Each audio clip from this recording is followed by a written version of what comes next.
بسم اللہ الرحمن الرحیم۔ آپ کو یاد ہوگا کہ عمران خان صاحب کو راستے سے ہٹانے کے لیے، قید کرنے کے لیے یہ معاہدہ ہو چکا تھا سیاسی مافیا کے سردار نواز شریف سے، اسٹیبلشمنٹ کا۔ آپ کو یاد ہوگا کہ عمران ریاض جو بیچارہ عذاب میں ہے، پتہ نہیں کس حال میں ہے، اللہ تو اس کی جان کی حفاظت کرے، وہ اٹھایا گیا ہے، گواہ ہوا ہوا ہے، سب کو پتہ ہے۔ اس نے آپ کو بتا دیا تھا کہ جب بھی الیکشن قریب آئیں گے اور عمران خان صاحب کو باقاعدہ طور پر گرفتار بھی کر لیا جائے گا، نیل بھی کر دیا جائے گا۔ تو آپ کو یاد ہوگا کہ آج ایک دن پہلے عمران خان صاحب کو الیکشن کمشنر نے باقاعدہ طور نوٹیفیکیشن کر کے 5 سال کے لیے نائل کر دیا ہے، یعنی کہ نائل باقاعدہ طور پر نوٹیفیکیشن ہو چکا ہے۔ تو یہ وہ باتیں ہیں جو کو عمران ریاض کو پتہ تھیں، اور ارشد شریف صاحب جو کہ آپ اس کے ویڈیوز، اس کے پروگرام سن سکتے ہیں جو پچھلے تھے جب رجیم چینج ہوا، اس کے پاس باقاعدہ طور پر ایک معاہدے کی کاپی تھی، ریکارڈنگ کی یا مطلب ریٹن کی، یا کوئی بھی کاغذ اس کے پاس تھا، اور وہ آپ کو پتہ ہے کہ اس کے انٹیلیجنس ایجنسیوں میں اور دوسری جگہوں پہ کافی اثر رسوخ تھا اس کا۔ وہ بہت پرانے طریقے سے فوج کے ساتھ بھی بڑے عرصے سے کام کر رہا تھا، ہر مطلب کہ وار زون میں وہ جاتا تھا باقاعدہ۔ آپ دیکھ سکتے ہیں سب، ارشد شریف نے بہت کام کیا ہے، یہ کہ وار زون میں جا کے شمالی وزیرستان میں، آزاد کشمیر کے مطلب کہ فائرنگ علاقے میں، اور بہت زیادہ اس نے فوج کے ساتھ کام کیا ہوا ہے۔ اس کو اندر سے کسی نے وہ ایگریمنٹ کی کاپی دے دی تھی، اور جب ایجنسیوں کو اور خاص کر باجوہ جو ہر طرف نظر رکھتا تھا، اس نے باقاعدہ طور ٹاسک دیے ہوئے تھے، اور باقاعدہ طور پر عاصم منیر بھی اس کے انڈر کام کرتا تھا، اور عاصم منیر بھی اس کو، جس وقت عمران خان صاحب نے عاصم منیر کو فائر کیا تھا، اور اس کے بعد پھر اس کو ڈی جی کوارٹر ماسٹر لگایا گیا تھا، لیکن اس کو کام یہ دیا گیا تھا کہ عمران خان صاحب کی حکومت کو ٹفل کرنا ہے، اور وجاد حسین کے مطابق باقاعدہ اس کے انڈر مطلب کہ وہ ایجنسیوں کے بندے کام کرتے رہے ہیں، کچھ سول تھے، کچھ مطلب کہ ادارے کے تھے، باقاعدہ یہ اس پہ کام کرتا رہا۔ اور اسی لیے ارشد شریف کا جب ان کو پتہ لگا کہ وہ کوئی معاہدے کی کاپی ہے یا کہ ٹیپ ہے یا ریکارڈنگ ہے، تو اس لیے پھر آپ کو پتہ ہے کہ اس کو اس پر زمین تنگ کر دی گئی تھی۔ سب کو پتہ ہے، اس میں ڈکی چھپی بات نہیں ہے، اور دلیر آدمی تھا، اور دلیر ماں باپ کا دلیر بیٹا تھا۔ اس کے بھائی نے بھی میجر کے لیول پہ اس نے شہادت نوش فرمائی تھی کوہاٹ کے علاقے میں، وہ بھی مطلب ایک وار زون میں کام کرتا رہا تھا۔ اس کا باپ بھی نیوی میں یعنی کہ کرنل لیول پہ تھا، اور باقاعدہ یہ فیملی جو ہے ساری جو ہے آرمی سولجر ہے،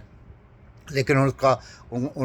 یعنی کہ ان کی یعنی کہ ویکنیس ان کے ارشد شریف کے پاس آ گئی تھی، جس کی وجہ سے اس بیچارے پہ زمین تنگ کر دی گئی۔ اس کو رات دن پھر اس کا پیچھا کرتا رہے، رات دن اس نے پھر سب چیزوں، ہر طرف اس نے دروازے کھڑکائے، ہر طرف عمران خان صاحب کو بھی سب بتایا، مطلب کہ اپنی ماں کو بھی بتایا، اس عمران ریاض کو بھی کچھ بتایا، اور مراد سعید کو بھی کچھ پتہ ہے، کچھ مطلب کہ ڈاکومنٹس تو نہیں دیے، لیکن یہ ہے کہ وہ باتیں کرتے رہے کہ میرے پیچھے اس طرح مطلب ایجنسیاں لگی ہوئی ہیں، اور میں مطلب پھر وہ آپ کو پتہ پشاور چلا گیا تھا، پشاور سے پھر بیچارہ مطلب کہ دبئی گیا، اور دبئی سے پھر اس کو مطلب کہ 2 ہفتے کے 1 ہفتے کے 24 گھنٹے کا مہلت دی گئی کہ وہاں سے مطلب کہ بلاول بھٹو نے باقاعدہ طور پر اس منسٹری آف انٹیریئر کو وہاں لکھا، انہوں نے پھر اس کو کہا 24 گھنٹے نے نکل جا۔ اتنا مطلب کہ لاپرواہ آدمی تھا ارشد شریف، اس نے مطلب کہ اپنے لیے کوئی بھی مطلب کہ ویزا نہیں لگوایا ہوا تھا کسی بھی ملک کا، حالانکہ کوئی یورپین کنٹری کا لگوا لیتا، لندن کا، امریکہ کا، کسی بھی جگہ لگا لیتا تو وہ بچ سکتا تھا، لیکن وہ لاپرواہ آدمی تھا، وہ اللہ پہ یقین رکھنے والا آدمی تھا۔ حالانکہ جو بھی صحافی اسلام آباد میں کام کرتے ہیں سب کے پاس ہر ایک ملک کا ویزا جو ہے نا ملٹیپل ویزا ہوتا ہے، تو لیکن اس پہ زمین تنگ کر دی گئی، اور وہاں سے پھر کینیا گیا، وہ شہادت پا گیا۔ پھر آپ سب کو پتہ ہے، اللہ تعالیٰ اسے جنت فردوس جگہ دے۔ اور عمران ریاض کے پاس بھی کچھ ایسی مظلومات تھی یا کچھ چیزیں تھیں، اور دوسرا یہ ہے کہ عمران ریاض سرعام مطلب کہ بولتا تھا، یعنی کہ دلیری سے بولتا تھا لوگوں کو۔ باقاعدہ طور پر عمران خان صاحب کے ساتھ ایک فنکشن اسلام آباد میں ہوا تھا جس میں یاز میر بھی تھا، اور عمران ریاض سے بڑی اچھی تقریر کی تھی، لیکن وہ ان کو پسند نہیں آ رہی تھی، کیونکہ اس نے کہا تھا کہ آپ یہ لوگ پہاڑوں میں رہنے والے نہیں ہیں، ان کو شعور آ گیا ہے، لیکن اس شعور کو ختم اگر اس کو پہلے اس کے پاس اتنی زیادہ معلومات نہیں ہوں گی مطلب کہ اس ایگریمنٹ کی، لیکن یہ ہے کہ اس کے لیے کہ وہ آ کے بولتا ہے، وہ لوگوں کو بتاتا ہے، اس کو لوگ سنتے ہیں، خاص کر اوورسیئر پاکستانی اور پاکستان میں بسنے والے لوگ بہت زیادہ اس کو لائک کرتے ہیں عمران ریاض کو، جس کی وجہ سے اس کو ابھی تک قید رکھا گیا، اس لیے کہ وہ آ کے بولے گا اور پھر لوگ سنیں گے کہ کیا آنے والے دنوں میں ہونا ہے، کیا ابھی ہو رہا ہے، کس طرح اس حکومت کو لایا گیا، کس طرح مطلب کہ لوگوں پہ ظلم کیا گیا، کس طرح لوگوں کو مطلب کہ ٹارچر کر رہے ہیں، کس طرح ہیومن رائٹس کی خلاف ورزیاں ہو رہی ہیں، کس طرح لوگوں کے کاروباروں کو بند کیا جا رہا ہے، کس طرح پاکستان کی معیشت تباہ و برباد ہو گئی ہے۔ کل پرسوں جو عمران خان صاحب کو باقاعدہ طور پر جب گرفتار کیا گیا تو پوری اسٹاک ایکسچینج مطلب کریش کر گیا، آج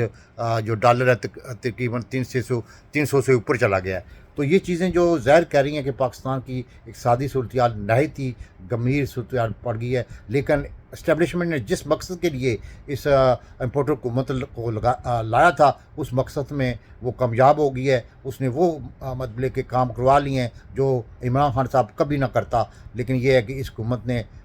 وہ کام کر دیے ہیں،